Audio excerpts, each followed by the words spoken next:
Rumus 33,3%. Anda perlu tahu rumus ini jika hidup Anda ingin menjadi lebih baik. Sebagaimana yang kita ketahui bersama, banyak motivator atau orang-orang hebat mengatakan bahwa lingkungan pergaulan kita sangat mempengaruhi kesuksesan kehidupan kita. Dengan siapa kita bergaul, menghabiskan waktu, kita duduk, kita nongkrong, itu akan sangat mempengaruhi hidup kita. Maka hati-hati dalam bergaul. Pertanyaannya adalah, berarti kita harus bergaul dengan siapa? Maka rumus 33,3% ini akan menjelaskan dengan siapa sebaiknya Anda bergaul. Dari 100% pergaulan kita, 33% pertama, kita harus bergaul dengan orang-orang yang lebih hebat, lebih sukses, lebih soleh, lebih kaya, lebih dari kita segala-galanya. Kita harus menghabiskan waktu, kita harus mendatangi mereka, kita harus berkumpul dengan mereka. 33,3% waktu kita harus kita habiskan bersama mereka. Mereka ini, kelompok ini adalah orang-orang yang memberikan inspirasi bagi kita. Orang-orang yang ketika kita berkumpul dengan mereka, maka darah kita akan mendidih, maka adrenalin kita akan berpacu. Kita akan merasa diri kita belum melakukan apa-apa. Kita akan merasa diri kita itu sangat kecil, dan kita mendapatkan banyak sekali inspirasi-inspirasi yang bisa kita bawa pulang untuk membuat diri kita menjadi lebih semangat, dan akhirnya kita menjadi lebih sukses. Tapi tidak semua waktu kita harus dihabiskan dengan orang-orang yang lebih kaya dan lebih sukses. Ada 33,3% kedua, di mana waktu kita juga harus kita habiskan bersama dengan orang-orang yang selevel dengan kita. Orang-orang yang menjadi teman-teman kita, yang kehidupannya sehari-hari sama atau satu level dalam bisnis, dalam kekayaan. Mereka ya rata-rata sama seperti kita.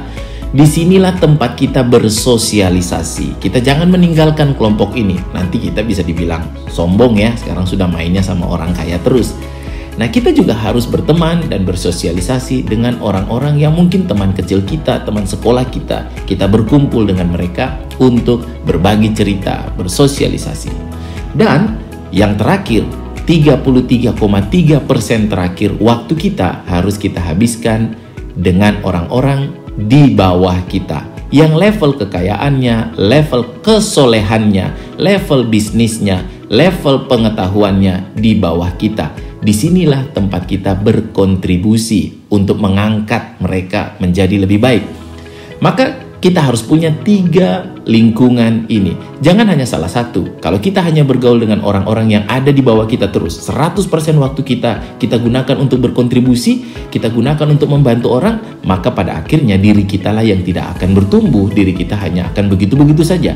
Saya punya beberapa teman yang dengan dalih ingin membantu orang, membagi-bagi makanan selalu kepada orang lain. Itu bukannya tidak bagus, tapi kalau 100% itu dilakukan terus-menerus, maka dirinya akan dikorbankan.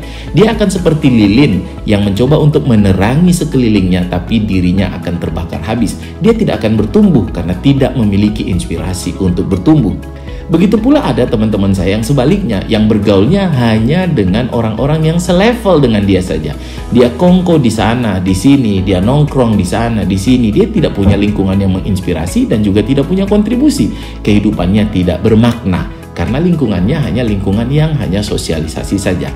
Dan ada juga sebagian orang yang pergaulannya hanya dengan lingkungan yang di atasnya saja. Mungkin dia bisa bertumbuh, tapi dia kehilangan kontribusi, kehilangan makna, kehilangan sosialisasi. Maka jadilah orang yang lengkap, paripurna, yang memiliki inspirasi, yang bersosialisasi, dan juga berkontribusi dalam 3 lingkungan ini. Apakah Anda sudah dengan sengaja merancang lingkungan Anda, mencari 3 lingkungan ini untuk Anda habiskan waktu Anda bersama mereka? Salam sukses. Saya Fitrah Jaya Saleh. Assalamualaikum warahmatullahi wabarakatuh.